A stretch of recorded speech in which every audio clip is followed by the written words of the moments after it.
What's up, YouTube? So I read for the first time Uncle Tom's Cabin by Margaret Beecher Stowe, and this is what the cover looks like. This is what the cover looks like. Harriet. I don't know why I called it Margaret last time. I brought out today Uncle Tom's Cabin by Harriet Beecher Stowe. It was initially written to be an abolitionist type book, which I agree it is. We're gonna get into what I thought of this book. I personally feel like I should have read this book maybe in elementary or like high school or something, but nonetheless I'm glad that I read it now. This book scored pretty well, so we'll get into it, but this book scored pretty well. I asked myself, who do I think it is? And I kept it in mind throughout the whole story. I still am not 100% sure. This may be Topsy. If you've read the story, if not, you won't know who Topsy was. I might be wrong. If anybody knows, comment, because I think that's Topsy. Nobody else described in this book as a main character is this dark. But yeah, we'll get into it.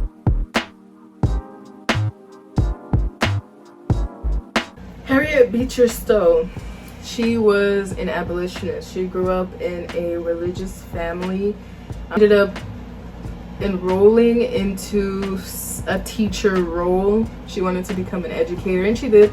She was adamantly against slavery and all of the rules of slavery. Around the time she wrote this book, the law had just went into effect where if you saw a free black person or slave, you would have to report them to the authorities. I forget what the act is called, but yeah, she wrote this book around that time.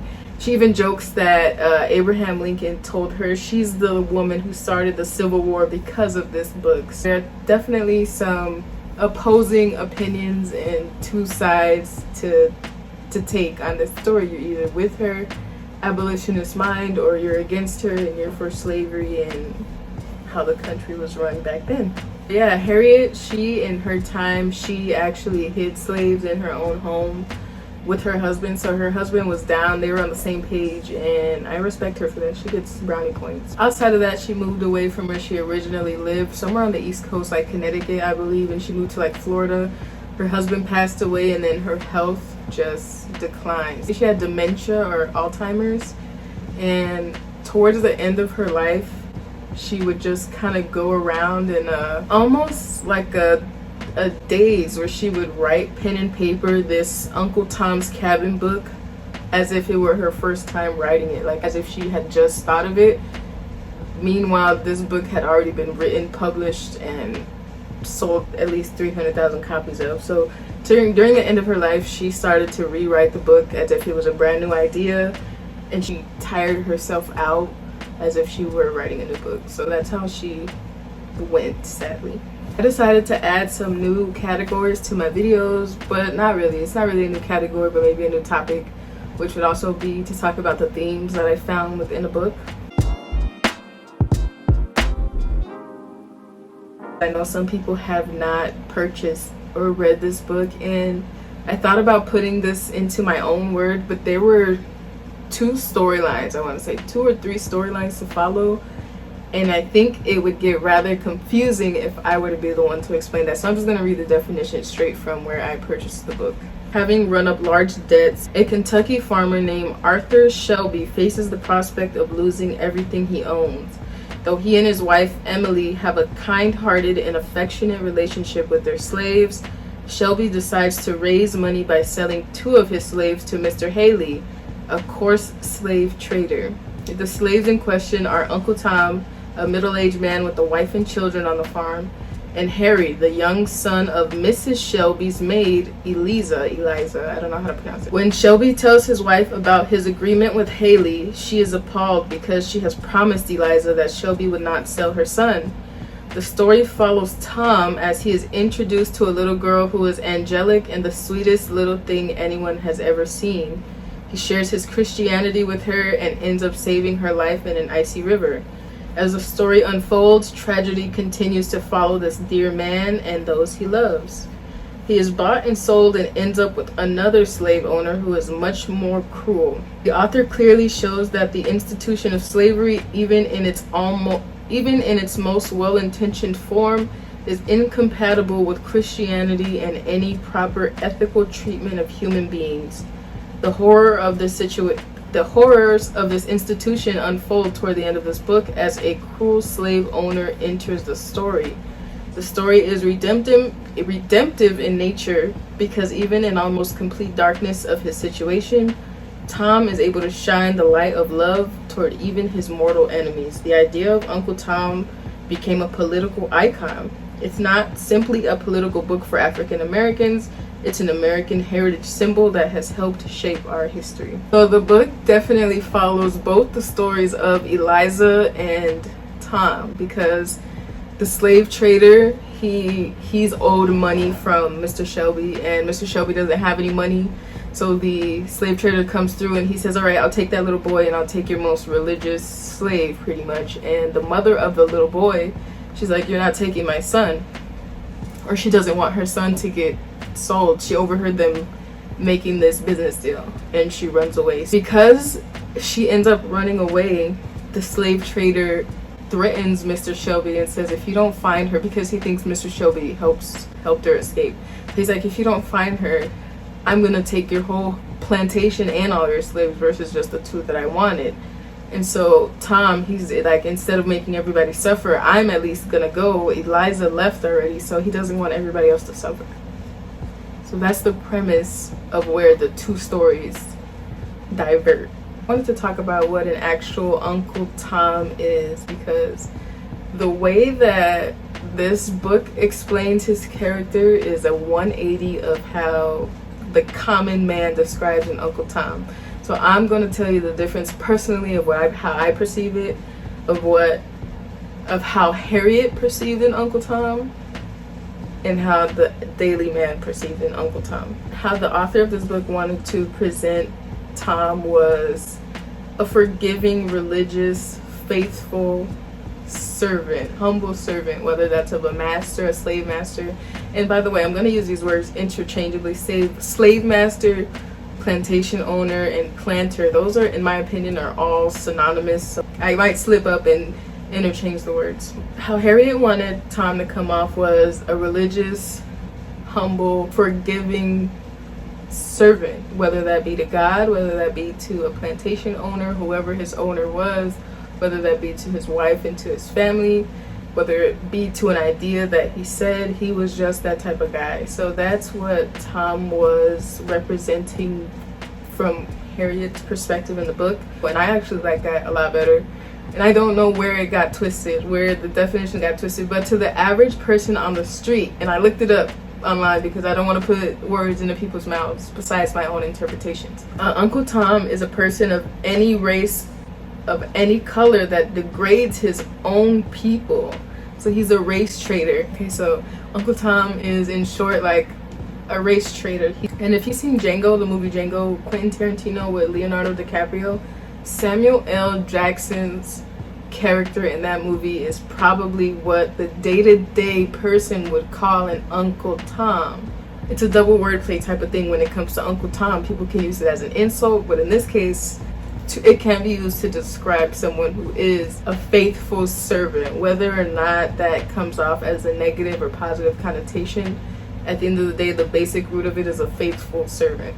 So a few themes that I found in this book were bravery, religion, survival, cruelty, and forgiveness. So the theme of bravery came up first with Eliza, as she takes her baby. She runs straight off that plantation once she hears that her master might sell her. He's a little boy, by the way. So once she hears, and she tries to ask them subtly, like, are you gonna sell me? And they keep telling her no, and she just doesn't believe it, so she takes off. So that's the first example of bravery in this story.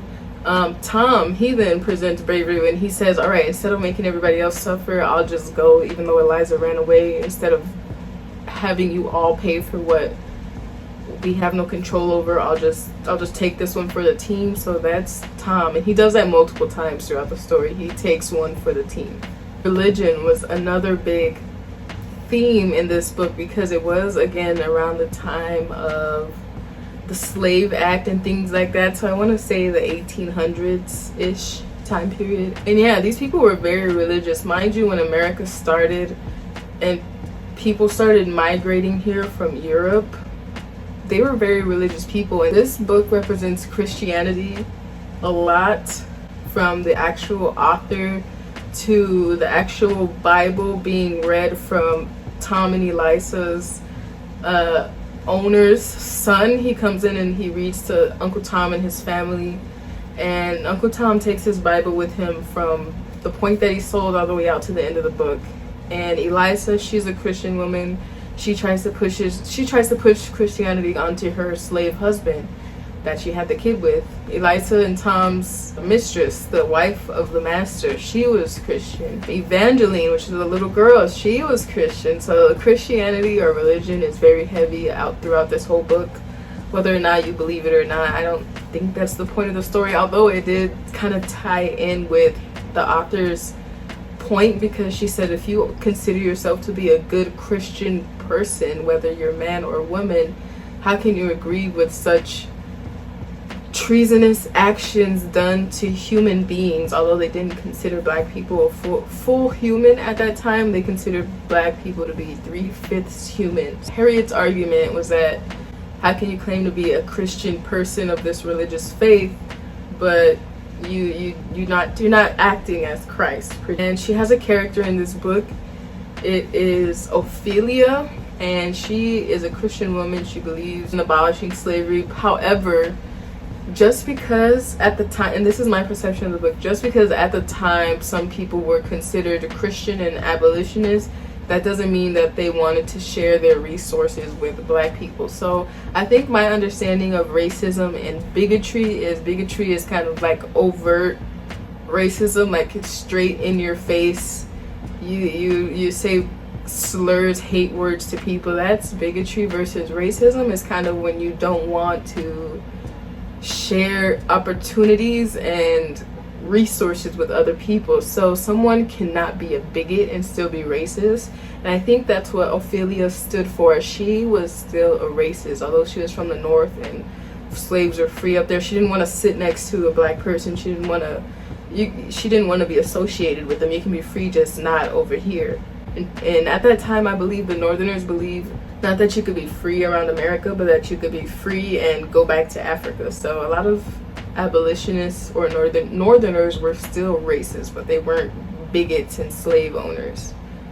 So that's my rendition in short of the north versus the south. I might be wrong, but that's how I take it. So cruelty was another kind of theme that I saw throughout this book, and how I saw it was one from the actual masters. Not all of them, but majority of them were pretty cruel, not only to people but to animals. They saw black people as below animals on the life scale. Yeah, some of these masters were very cruel, and regular people who weren't masters were very cruel, because and I'm not even saying the word white people, because there were black people being overseers to other black people, so they were also acting in cruelness. And there were wives of owners who were acting very cruel just because that was in their mind, how to show that they were more elite or better than the workers underneath them. So there was a lot of cruelty, mentally, verbally, and physically. And that's obviously to be said about slavery, or those times around slavery. So forgiveness. I said forgiveness, but I'm not sure how much of forgiveness there was in the book besides Tom. Tom was very forgiving. Like I said, Tom was traded 3 times total. So he gets traded off a couple times, and no matter how they treated him, at the end of the day, he forgave all of them, because again, he believed that God had a higher purpose for him, and that there was pretty much no heaven without suffering. So he took it and he forgave them, even after they would beat him up, whip him, his wife go to work so that they could afford to buy him back. He just forgave everybody. Eliza, on her half of the book, was also trying to instill forgiveness into her husband, George, her slave husband. His heart was growing cold, because his master, they had different masters, Eliza and her husband, but his master was acting cruel to him. He would invent things at a warehouse, and the slave owner would take it as he thought he was smarter than the owner. So he would act in more cruelty to him. He wouldn't pay him. He would whip him harder. He wanted to sell him off to a new wife so that he couldn't go see Eliza and his son. So he was growing very, very tired, and Eliza tried to tell him not to grow cold because he was getting to the point of wanting to murder his owner. So she really didn't, she was a Christian woman. She didn't want him to grow so hateful. So forgiveness was, I think it was the religion that did it to them, because they wanted to follow this religion. Eliza was a good Christian woman, kept referring to that book. The book says this, the book says this, it's God's word. I think that's what made them so forgiving, and it's not a bad thing to be forgiving, but you also can't forget what people have done to you. I think there has to be an even balance of both. If you don't have an even balance of forget and forgiveness, then you just become a passive person that lets life happen to you, and you do have the option to make changes. And then just plain survival obviously was one of the themes in this book, from Mr. Shelby, who's an actual owner. He's trying to survive. He owes a slave trader, and so he either has to give up a precious child and a slave that has been in his family for generations, or he has to give up his whole property and everything that comes with it. So he's trying to survive. The slaves are trying to survive.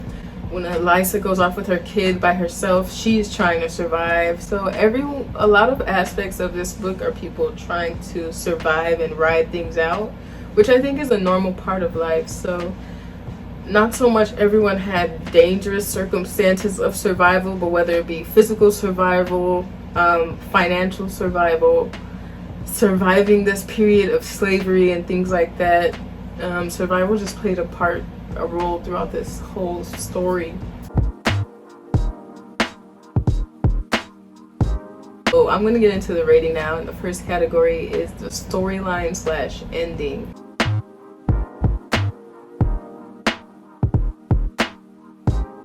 I didn't have a problem with the ending. I actually was happy, and I'm usually not happy with happy endings because a lot of times life doesn't happen that way, right? Nothing ends up happy. But Eliza, I loved her ending. Unfortunately, it didn't end so well for Tom. I don't know if that's too much of a giveaway, but it didn't end up good for him. But overall, the book does play a lot on your empathy and sympathy emotions, because it's an abolitionist book, so they want you to think about whether or not whether or not slavery was a moral action. So like Harriet says, if you call yourself a Christian, how could you be okay with people getting treated like this? Book does play on your empathy. I did not cry in the book.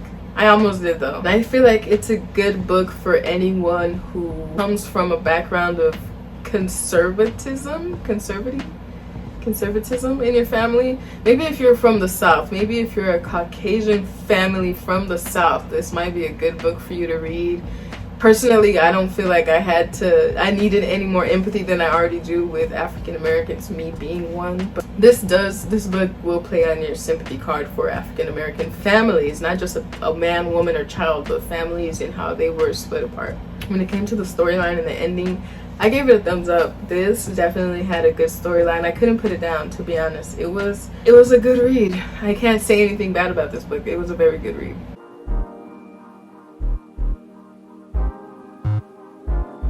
The length and the pace of this book, it's about 460 pages. I got it wet. I was so upset. Look at that, wet pages. But anyway, this was about 460 pages.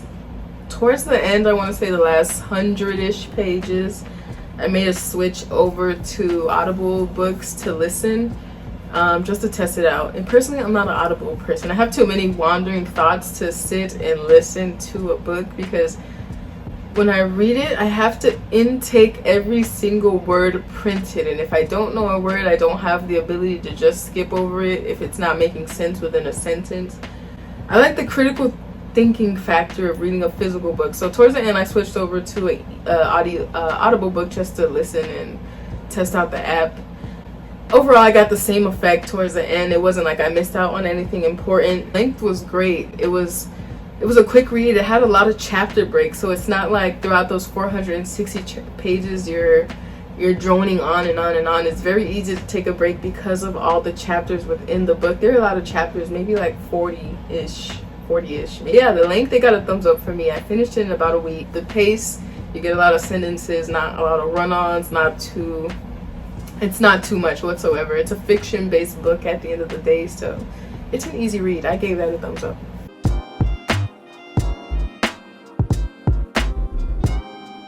So this is the complexity category. The concept, the ideas were not complex at all. You may run into a few words here and there, like I said, that were used in reference to the period of slavery or the actions taken during that period that we don't do or use today. I did have to pop out my dictionary. I did have to look up a few words often because some of the words used were in reference to the time period of slavery that we don't use today, that we don't have technically a need to use.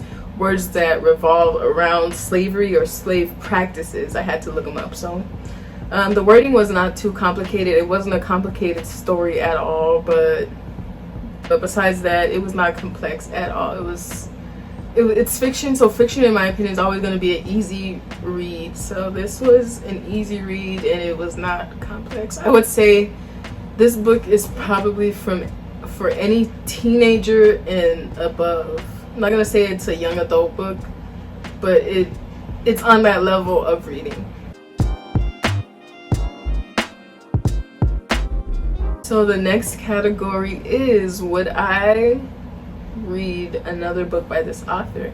I said no, and it's not because I didn't like the book or it's not because I don't like the author, but the content of it, I don't feel like I need to read and sympathize with abolitionists or with slavery, because like I said, I already live it. I feel it. So this book is more for anybody from the South, maybe, where racial tensions are higher.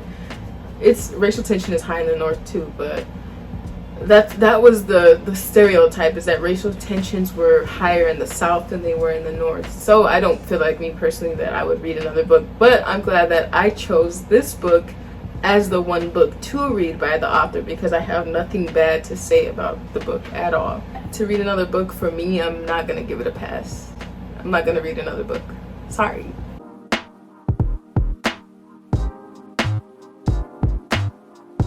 Would you recommend this book?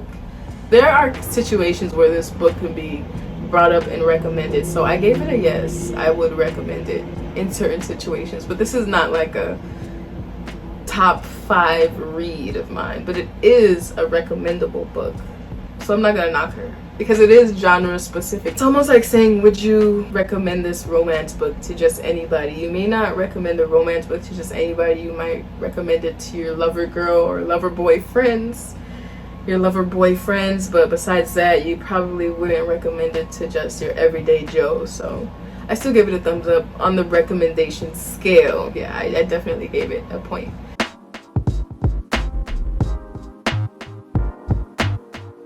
Overall, this got 4 stars. The pace, you get a lot of sentences, not a lot of run-ons, it's not too much whatsoever. It's a fiction-based book at the end of the day, so it's an easy read. I gave that a thumbs up. 4 stars is pretty high. This is what I think is happening here with my channel, or what will happen rating-wise. I have not come across a book yet that is a 1 star. And I don't think that any book out there is a 1-star content unless it's kind of like a scam. I don't think I'll ever rate something as a 1. A 2, I do believe I rated something as a 2, and it's all based on personal preference and content and writing style of a book, where I'll give it a 2 if it's just completely not up my alley. And even if something isn't up my alley, like I said, I'll take into an account the purpose of the book from the writer's standpoint, and then if it's just like it's not cutting it, and it probably won't cut it for anybody in my personal circle, I'm not gonna recommend it, and it'll probably get a 2. A 3 is like a middle ground, you know, like it was alright. A 4 is probably like, this was pretty good. This book was pretty good. You're not gonna waste your time reading it. It was pretty good. And a 5 is like, this book was amazing. You need to read it. Whether or not you like this genre or not, you need to read this book. So I give a lot of books 4s, some 3s, and 1 2 so far. I've never given a book a 1 yet, and I'll rarely give out a 5. So books will usually stay between that 2 and 4 grading zone. So yeah, this book was a 4. It was definitely a good read. You won't waste your time reading it, although it wasn't one of my personal top favorites to give it a 5. So yeah.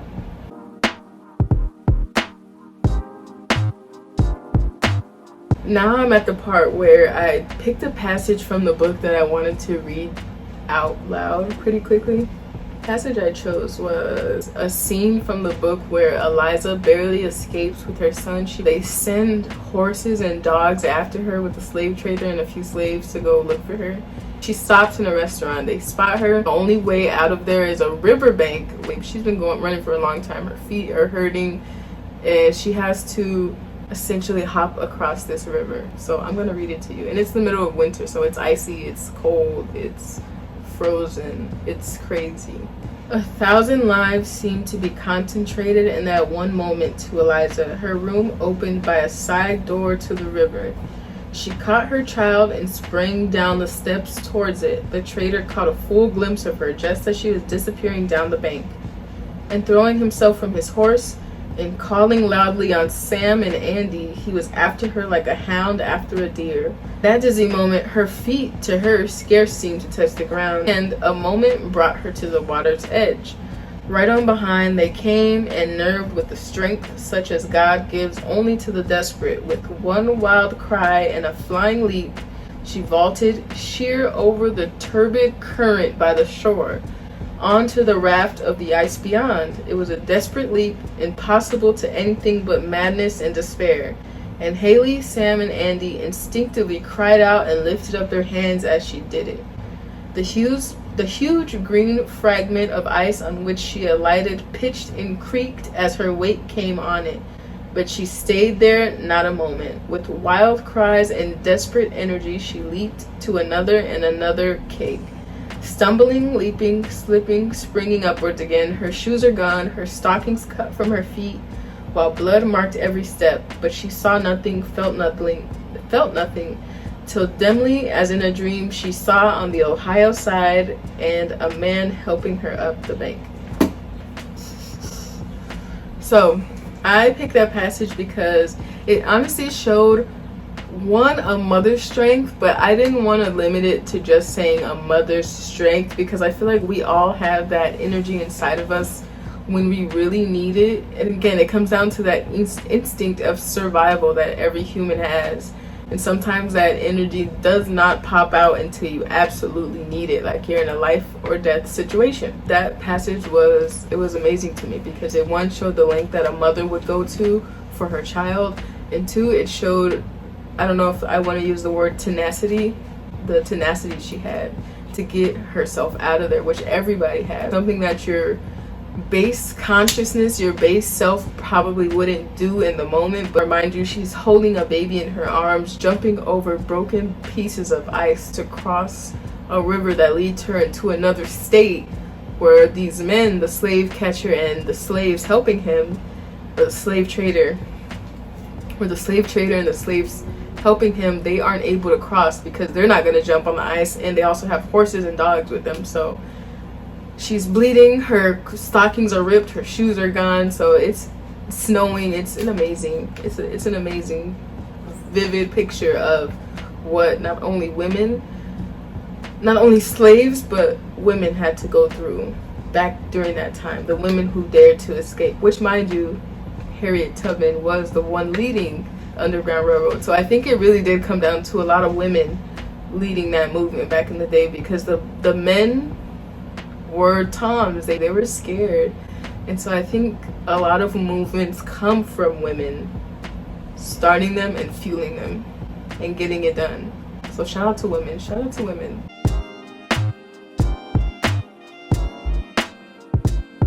I favorite character was Ava, however you want to say her name. So Tom got traded from his original master's plantation, the one who owed money. He got traded and he was taken by Mr. Haley, which was the trader who came to collect his debt. So Mr. Haley took Tom onto a boat to get him ready for a sail. And on this boat, Haley met another rich man named St. Clair. And St. Clair had this little daughter named Evangeline. And Evangeline was the personification of a holy, pure adolescent spirit. And on this boat, Evangeline, she falls off into the water and Tom jumps in to save her. He saw her as the embodiment of an angel and he was a religious man. St. Clair ends up buying Tom from Mr. Haley. I think Evangeline was an honorable character. She tries to practice Christianity as purely as she can, reads the Bible to her slaves. Her mother is kind of wicked. Her mother doesn't treat slaves as equal beings. She treats them as servants, as the mother was raised to do. And Evangeline just always kind of looks at her mother like, why do you act like that? Why do you do that? Evangeline's mother doesn't like the fact that she plays with other slave children. And St. Clair, the dad, he's kind of like, they're children. They live here in the same house. They're gonna play together. So Evangeline she was the embodiment of Christ. She acted like Christ. She fed the slaves, she clothed the slaves, and she would read to them, she befriended them, she played with them, she laughed with them. Her dad, St. Clair, was okay with it, and the mother saw it as Evangeline didn't know the place of slaves and upper echelon people. That was Evangeline's home battle between like a good and evil. She chose to be an angel. She chose to be a friend to the slaves. And this is a spoiler alert, but Evangeline ends up dying from a sickness, and on her deathbed she reads a passage out to all the slaves, all of her parents. She calls them all into her room and she just reads her final parting gift out to them, and she speaks as if she's maturing. As she gets closer to dying, she speaks less like a child and more like a fully matured adult. She's conscious, like she knows what her power is and she knows that it's coming to an end. I think that she was a great addition to the book, that little character. And I read too that at least 300 people within a year that this book came out, at least 300 people in one city named their kid Ava. So she not only spoke the words of Christ, but she acted upon them too. So rest in peace, Evangeline. Uncle Tom's Cabin got 4 stars from me. I recommend it to just anybody. It's a very enlightening story that I feel like you only need to read once to get the message. You don't have to read this book multiple times to feel empathy for a class of people that had to go through this for 400 years. I don't have many slavery type books on my to read list, but I'm glad I read this one, and I definitely recommend the book to anybody. It can go for anybody, but that's just, I feel like every book has a target audience. So even if you're not in this book's target audience, you can definitely pick this book up. And yeah, that was all I had. And I thank you guys for watching, and I will see you guys next time. Bye, YouTube.